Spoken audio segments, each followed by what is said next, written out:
Welcome दोस्तों। इस video में हम लोग सीखेंगे बंडल्ड बार के बारे में। बंडल बार जब हम लोग यूज करते हैं माने मोर देन वन बार, इसका डेवलपमेंट लेंथ क्या होता है, काटेलमेंट लेंथ क्या होता है, एंड जब हम बंडल बार प्रोवाइड करेंगे तो उसका लैप लेंथ हम कैसे देंगे, उसके लिए IS 456 और IRC 112 का प्रोविजन क्या है, and equivalent diameter of the bundled bar कैसे कैलकुलेट करता है, ये भी हम लोग देखेंगे as per IRC 112 and IS 456 का हिसाब से।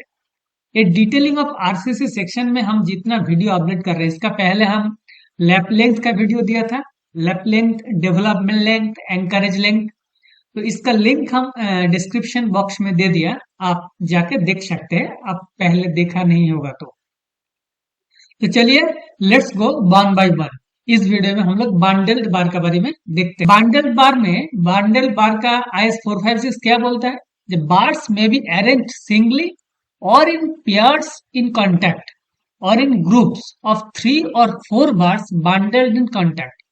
IS 456 में बोलता है 3 और 4 बार्स के लिए आप बंडल बार यूज कर सकते हैं, लेकिन 4 से ज्यादा नहीं है।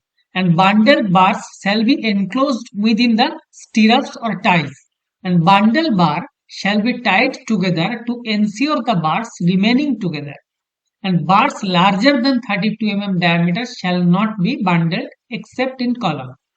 तो क्या बोला, जब बंडल्ड बार के लिए मैक्सिमम 3 और 4 बार को बंडल कर सकता है, लेकिन जो 32 mm से ज्यादा है उसके लिए बंडल बार नहीं यूज कर सकते हैं, कॉलम केस को छोड़ के। कॉलम के लिए आप कर सकते हैं और किसी भी केस में नहीं कर। उसके बाद डेवलपमेंट लेंथ क्या होता है, डेवलपमेंट लेंथ बंडल्ड बार के लिए क्या होता है, the development length of each bar of bundled bar shall be that for the individual bar increased by 10% for 2 bars in contact। हम 2 बार को बंडल करेंगे, उस टाइम मेरा बंडल बार के लिए जो डेवलपमेंट लेंथ होगा वो जो इंडिविजुअल बार का होगा उसका 10% ज्यादा होगा, माने उससे हमको 1.1 से मल्टीप्लाई कर देना है। सपोज हम 12 mm डाया का बार यूज कर रहे हैं, मेरा डेवलपमेंट लेंथ आया 300 mm, तो जब हम 2 बार को 12 mm बार को एक साथ में बंडल करेंगे तो मेरा डेवलपमेंट हो जाएगा 300 into 1.1 means 330 mm। Okay, and 20% for 3 bars in contact and 33% for 4 bars in contact। Curtailment of bundle bars, IS 456 बोलता है bars in bundle shall terminate at different points spaced apart by not less than 40 times the bar diameter except for bundle supporting at support। हमको support छोड़ के जहां पे भी bundle बार को हमको टर्मिनेट करना है तो हमको स्टैगर्ड वे में करना है, एक साथ में नहीं करना है। एंड उनका स्टैगर्ड डायमेंशन होना चाहिए 40 times the dia of the bar. And lapping of bundle bar, IS 456 बोलते हैं in case of bundle bar lap splices of bundle bar shall be made by splicing 1 bar at a time. हम लोग सब उस 3 बार को bundle कर रहे हैं तो हम तीनों एक साथ में स्प्लाइस नहीं करेंगे, ये भी स्टैगर्ड वे में। ये हो गया IS 456 का हिसाब से। अभी देखते हैं IRC 112 बंडल बार का बारे में क्या बोलता है। Bundle high strength deformed bars, bundled of same type of bars unless otherwise stated the rules for the individual bar for the bundle bars. Individual bar के लिए जो भी रूल्स है बंडल बार के लिए रूल सेम ही है। In a bundle all the bar shall be of the same characteristics, same grade होना चाहिए, प्रेफरेबली सेम डाया भी होना चाहिए। Bars of different diameter can be bundled provided the ratio of the diameter does not exceed 1.7। IS 456 लेकिन जिस diameter ratio के बारे में कुछ नहीं बताता है, वो सिर्फ बताता है जो 32 mm से ज्यादा डाया बार को हम यूज नहीं करेंगे एक्सेप्ट कॉलम छोड़ के। लेकिन IRC 112 और स्पेसिफाई कर दिया, वो बोल दिया bars of different diameters part can be bundled provided the ratio of the diameter।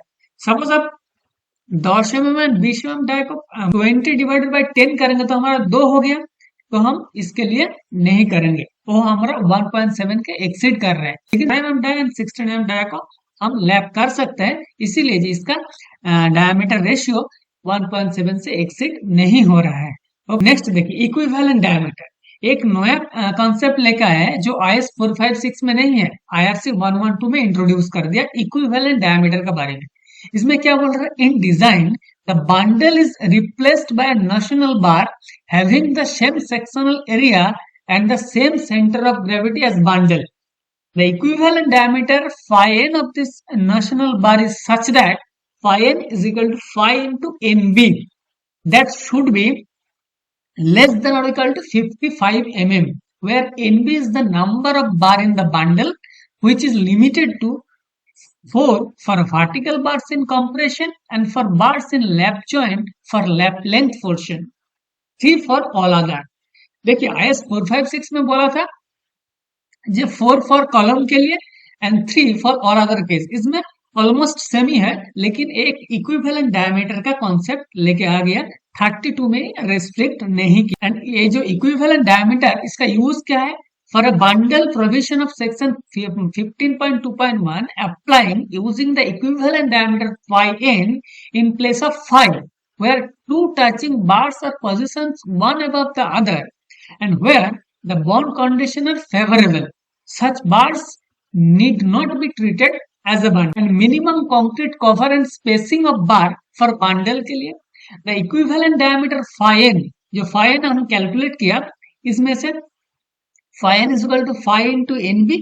nb is the number of bar bundle and phi is the diameter. The equivalent diameter phi n is taken into account in elevation of the minimum cover and spacing between bars. However, the minimum cover and spacing are measured from the actual outside contour of the bundle bar. Okay, bundle bar का जो outside है उसी के हिसाब से हमको cover calculate करेंगे। तो एंकरेज ऑफ बंडल बार, जब हम बंडल बार को एंकरेज करते हैं तो उनका लेंथ क्या होना चाहिए, ये भी हम लोग देखते हैं। देखिए bundle bars in tension may be curtailed over end and intermediate supports. Bundle with an equivalent diameter of less than 32 mm may be curtailed near support without need to be staggering bars. हम जब support में and करेंगे तो हमको stagger देने का कोई जरूरत नहीं है। And bundles with an equivalent diameter of equal to or more than 32 mm which are anchored near at support should be staggered in the longitudinal direction as shown in this figure. देखिए इसमें जो किया है, ये देखिए staggered वे में किया है। ओके, स्टैगर्ड वे में किया है। And for bars anchored with widely space anchor, the diameter the individual bar may be used in assessing L0. For compression anchorages, bundle bars need not be staggered. compression के लिए हमको staggered way में provide करने का कोई जरूरत नहीं है, लेकिन जब हम टेंशन में करेंगे तो हमको करने का जरूरत है, ये IRC 112 का प्रोविजन का हिसाब से। And lapping of bundle bars, the lap length should be calculated in accordance with clause 15.271 using equivalent diameter of the bar. Equivalent diameter के लिए जो भी लैप लेंथ है, इक्विवेलेंट डायमीटर के लिए जो वीडियो हम दिए हैं उसका भी लिंक हम डिस्क्रिप्शन बॉक्स में दे दिया, वो भी आप जाके देख सकते हैं। तो आप इक्विवेलेंट डायमीटर के लिए क्या क्या प्रोविजन है एज पर IRC 112 का हिसाब से वो भी आप चेक कर सकते हैं। And bundles which consist of two bars with an equivalent diameter is less than 32 mm may be lapped without staggering individual bars. In this case, the equivalent bar diameter should be used to calculate L0. L0 कैसे calculate करते हैं ये भी हम लोग देख लिया। Okay, and for bundles which consist of two bars with an equivalent diameter of greater than 32 meter of 3 bars, individual bars should be staggered in the longitudinal direction by at least 1.3 L0. For this case, the diameter of the single bar may be used to calculate L0. Care should be taken to ensure that there are not more than 4 bars in any lap cross section. जब हम lap देंगे तो हम 4 बार को नहीं आना चाहिए, means हमको लैप प्रोवाइड करना चाहिए in a staggered way for the bar diameter greater than 32 mm. And if you like this video, please share and subscribe.